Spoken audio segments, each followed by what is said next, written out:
votre présence au Mali est un signal fort pour nous. Votre présence au Mali aujourd'hui, c'est pour nous un acte de solidarité, un acte de foi pour le renforcement de l'intégration africaine des pays de la sous-région. Les Maliens, vous savez, dans leur ADN, mettre les Africains ensemble, nous pensons que c'est une obligation politique et historique pour nous.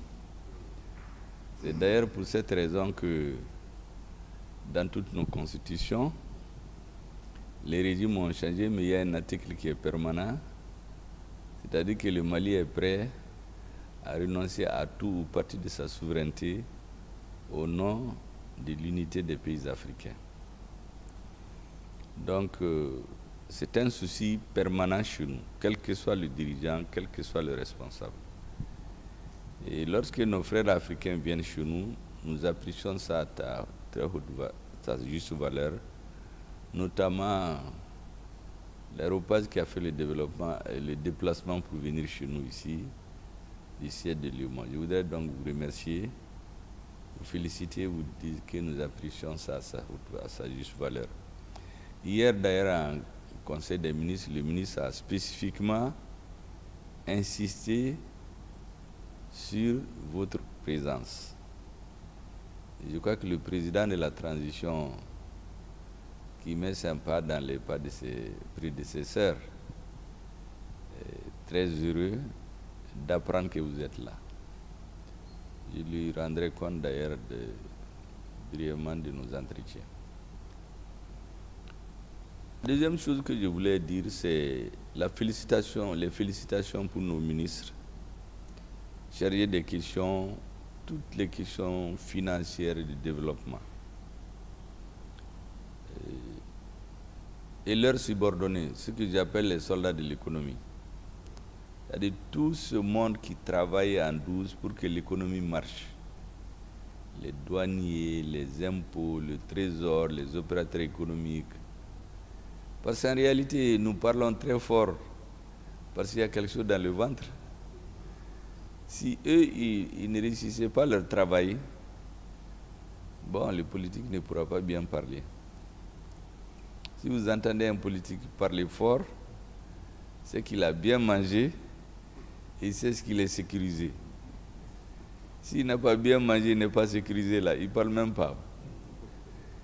Et ce que j'appelle nos soldats de l'économie, ils font leur travail à la grande satisfaction des autorités pour l'instant. De l'autre côté, nous avons les soldats qui sont au front. Vous savez, moi, j'ai même trouvé un mot qui est vulgarisé maintenant, on les appelle les monébodéons. Monébodé en Bamana, c'est quand vous avez une colère très forte, vous n'avez pas de solution, il y a quelqu'un qui vous aide à vous délivrer. Parce que pour les Maliens, on n'avait plus de pays. Vous savez que le terrorisme est allé de l'extrême nord du pays. Ça a pris 80% du pays. Ce n'était pas au Burkina, c'est arrivé. Ce n'était pas au Niger, c'est arrivé. C'est dans la zone du Golfe. Au Bénin, c'est arrivé depuis 2019. Il y a eu des attentats à Grand Bassam.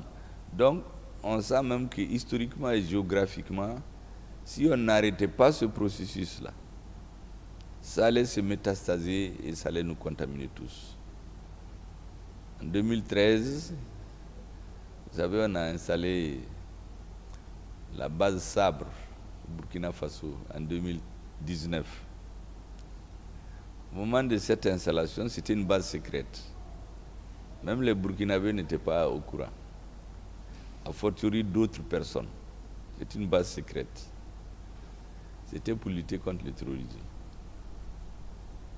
Au Mali, c'était ATT qui était au pouvoir. Quand je dis 2019, il s'agit de 2009. La base Sabre au Burkina, c'est en 2009. Donc, le président du Mali n'a pas accepté parce qu'il connaît la mentalité des Maliens. Je crois que ça fait partie des points de discorde entre lui et d'autres autorités que vous imaginez. Pourquoi? Parce que beaucoup pensaient que le terrorisme, c'était l'affaire des Maliens. Comme je disais, il n'y avait pas de terrorisme au Burkina en ce moment. Il n'y en avait pas au Niger. Les pays du Golfe pensaient que c'était très loin. 2019, ils ont été frappés à Grand Bassam, en Côte d'Ivoire. Ils ont occupé le nord du Togo et du Bénin, 2019. Ça s'est répandu au Niger, au Burkina. Donc si les Africains ne font pas attention, c'est presque certain que ça va envahir toute l'Afrique de l'Ouest. Et dans des cas comme ça, on ne peut compter que sur soi-même. Parce que les autres vont toujours nous aider, mais en fonction de leurs intérêts. Je donne l'exemple aux uns aux autres. Récemment, l'Union européenne a apporté une aide de 600 millions d'euros, près de 40 milliards, au Ghana. Au même moment, il y avait des intempéries, il y avait des ravages sociaux, mais ils ont fait cette aide pour lutter contre le terrorisme. Donc pour acheter des armes. Lesquelles armes vont être achetées chez eux. Donc c'était moins pour le développement économique et social, c'est pour lutter contre le terrorisme. Lequel terrorisme, il y a quelques années, était au Grand Nord, beaucoup pensaient que ça ne va même pas arriver chez eux.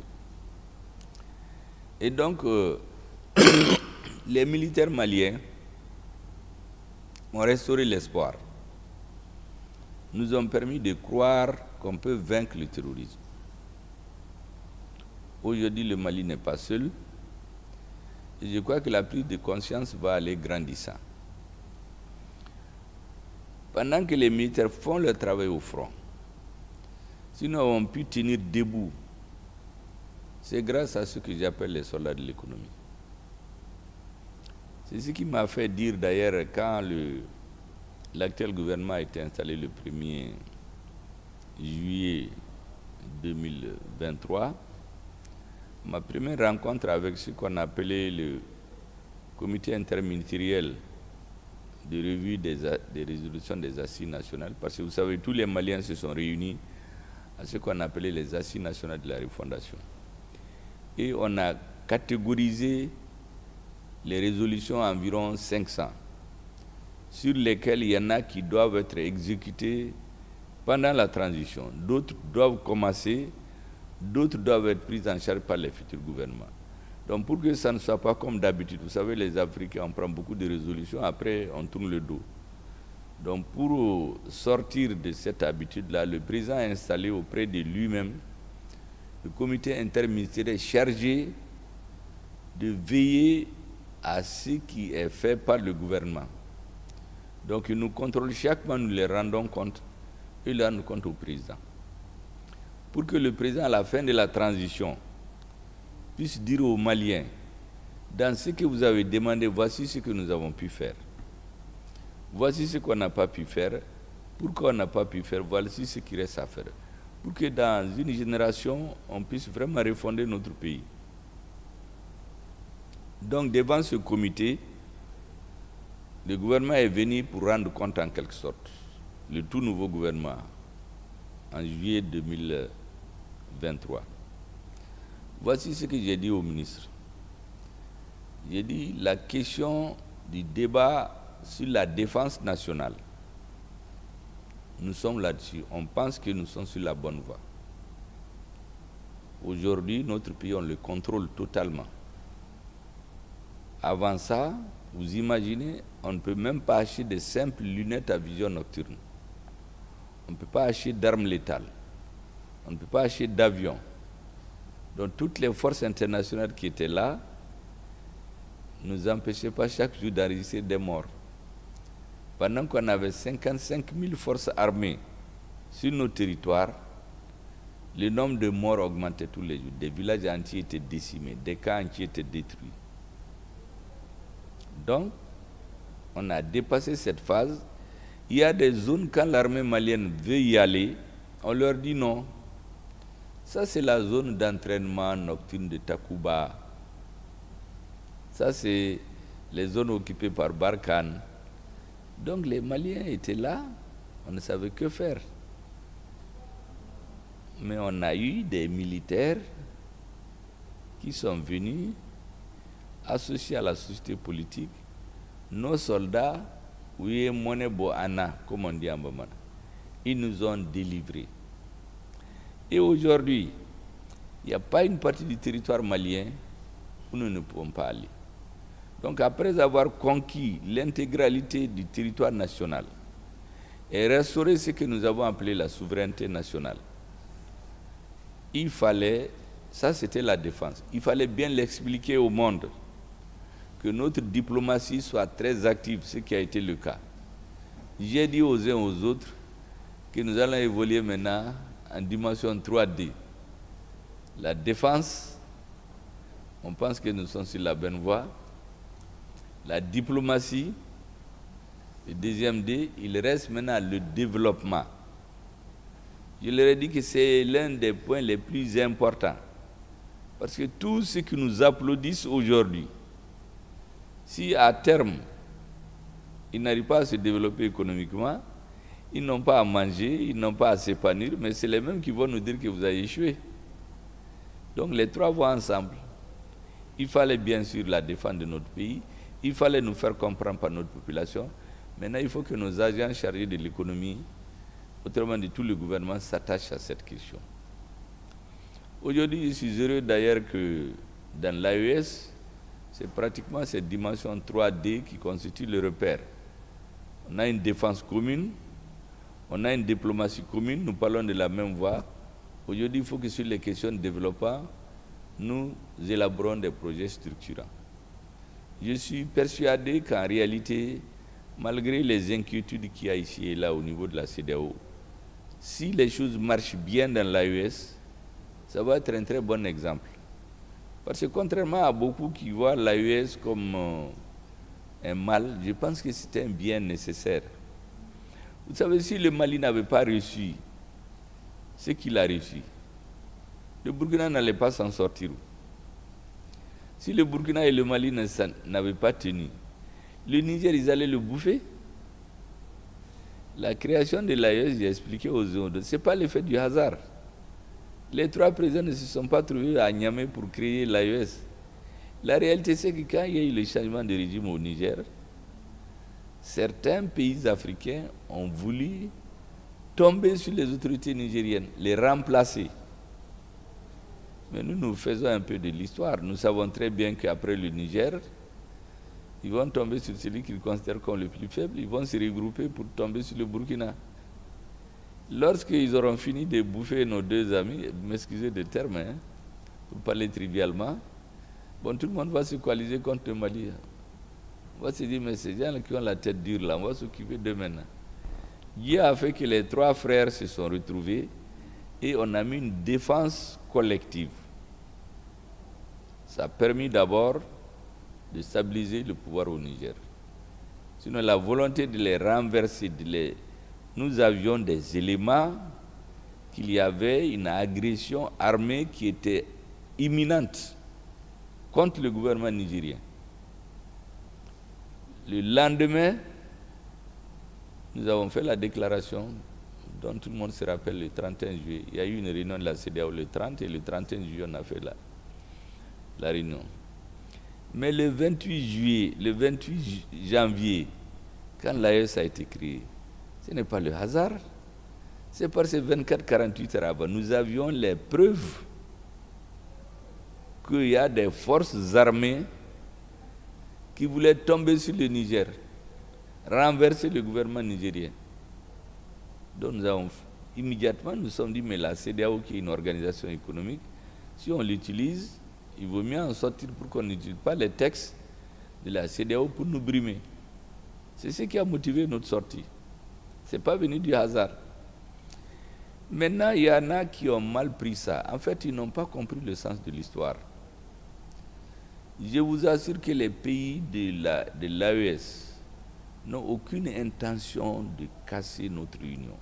Parce que la vocation des Maliens, c'est de mettre les Africains ensemble. Mais quand on veut tuer un de nos frères, on lui cherche, on l'aide à vivre d'abord. Si vous voyez que vous êtes ensemble, c'est que vous vivez. Donc c'est votre rôle, je pense, c'est de travailler à renforcer cette intégration-là entre nos pays. Vous êtes une structure d'intégration. Il y a eu quelques malentendus à caractère politique, mais moi j'ai l'habitude de dire aux uns aux autres, les peuples sont en avance sur les dirigeants. C'est les dirigeants qui se querellent en haut. Mais ils vont partir, les peuples vont rester. Le Sénégal et le Soudan se sont divisés. Modibo Keïta et Senghor, ils sont loin. Mais les peuples sénégalais et nigériens, personne ne peut les Maliens, personne ne peut les diviser. Le sud du Mali, c'est le nord de la Côte d'Ivoire. Dans quelques années, les dirigeants actuels et au Mali et la Côte d'Ivoire ne seront pas là. Mais les peuples là, personne ne peut les séparer. Les peuples burkinabés, ils s'appelaient Haute-Volta dans le temps, et les peuples du Soudan ont toujours voulu en être ensemble. C'est des incompréhensions entre les dirigeants politiques qui ont fait que la fédération Haute-Volta, Soudan, Sénégal s'est effritée. Donc, aujourd'hui, nous voulons que l'AES soit une organisation des peuples. Parce que les dirigeants vont passer, les peuples vont rester. Et vous, votre rôle que j'apprécie très hautement est de travailler pour que cette base-là soit en béton. Que personne ne voit en l'AES une organisation qui va casser telle ou telle organisation. Il faut prendre l'AES comme des pays qui se sont retrouvés pour résoudre des problèmes concrets. Peut-être s'ils les résolvent très bien, ça va être un exemple pour les autres pays africains. Parce que vous savez, les échanges entre nos pays de la CEDEAO, ce n'est pas très important. Moi, j'ai été ministre de l'Industrie et du Commerce en son temps. Quand on se battait sur les accords de partenariat économique avec l'Union européenne, moi, j'étais toujours opposé. Parce que j'avais une certaine lecture en me disant que ça allait mettre notre industrie dans les problèmes, notre économie ne va pas se développer. Et comme on le dit souvent, et notre ministre de l'Industrie le répète très souvent, aucun pays ne s'est développé sans s'industrialiser. Le commerce est un élément de l'économie, mais on ne peut pas le faire. Et donc, je voudrais vous inviter, vous féliciter à continuer votre travail. Maintenant, les Maliens, ils sont vraiment à féliciter. Malgré les difficultés, qu'on était presque en voie de disparition comme État, n'eût été nos militaires et Dieu, ils ont rempli leurs fonctions. Notre président a l'habitude de dire que pour que la transition marche, que chacun fasse son travail. Je pense que c'est de la même manière où les soldats sur le terrain ont fait leur travail. Ce que j'appelle les soldats de l'économie avec leur chef, le ministre des Finances, le ministre de l'économie et de l'industrie, ils ont fait leur travail. Très peu de gens pensaient qu'on allait tenir. Très peu de gens. Et voici un pays qui a non seulement tenu, augmenté les salaires. Je n'ai jamais vu un pays où pendant les guerres, des luttes de survie, on augmente les salaires. Moi, j'ai des amis qui sont partis à la retraite l'an passé. Ils me disent qu'ils ne vont jamais oublier ce que ce gouvernement a fait. Parce que ce qu'on a ajouté à leur salaire, peut-être nous, on ne va pas l'importer, mais ils sont des retraités. Ils savent ce que ça sert pour eux chaque mois, ce qui a été ajouté. Pendant la guerre, et nous avons une armée, les autres armées se préparent pour faire la guerre. Nous, on avait une armée démantelée. Pendant la guerre, on recrute, on achète des armes, on fait la formation, on fait la guerre, on la gagne. Donc vraiment, les militaires maliens, et ceux que j'appelle les soldats de l'économie, ils sont à féliciter. Moi, je fais beaucoup l'histoire. Parce que je me suis dit que quand vous voulez faire la politique, là, il faut bien connaître l'histoire. Si vous ne connaissez pas l'histoire, là, ça veut dire que vous cherchez juste à faire du bruit. Et un grand penseur du 19e siècle a dit que celui qui ne connaît pas l'histoire, vous êtes appelé à la répéter. Tout ce qui s'est fait aujourd'hui, si vous êtes une petite excursion dans l'histoire, vous trouvez que les gens ont vécu. Les hommes ne sont pas plus intelligents que ceux du passé. Chaque fois, on répète les mêmes erreurs. Et ce que je vous ai dit, j'ai rarement vu dans l'histoire un pays qui fait la guerre, qui se bat pour son existence, qui augmente des salaires, qui reconstruit une armée qui gagne. On a les mêmes terroristes, les acteurs n'ont pas changé, ce qui a changé c'est le leadership, c'est la façon de faire. Et ce leadership, pour qu'il réussisse bien, les appuis comme des organisations comme vous, les réflexions que vous faites, les contrôles de l'avancement des réformes.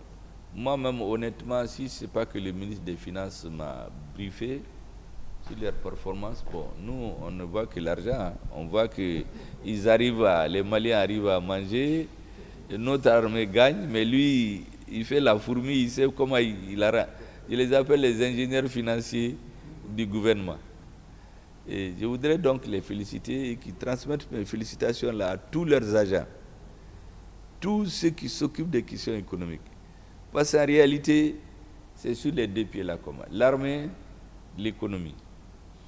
Et donc je voulais les féliciter et vous aussi. Vous dire que vous avez une mission particulière. Je sais qu'il y a trop de pression sur vous. Souvent, les chefs se disent, bon, c'est une organisation qui est là-bas, même ceux qui décident là, il faut qu'on change, c'est nous qui les avons mis là-bas. Mais il faut tenir. Ce qui est bon pour la sous-région, il faut faire. Si maintenant on ne vous écoute pas, au moins vous aurez rempli votre mission historique. N'est-ce pas? Votre rôle, c'est de continuer à renforcer tous les instruments d'intégration. Les discours des politiques dans les réunions, dans les assemblées, les sanctions, bon, tout ça, ça vous dépasse souvent. L'espace qu'on vous laisse là, il faut l'occuper pleinement. Travailler à renforcer. Parce que les techniciens, ils ne sont pas dans ces bagages. Les peuples, en réalité, veulent être ensemble. Vous avez vu quand il y a eu les sanctions, il y a des pays, des ports où les gens sont tombés, ils n'avaient même pas mangé. Les peuples n'étaient pas d'accord. Quand vous partez aux frontières, les gens ne sont pas d'accord.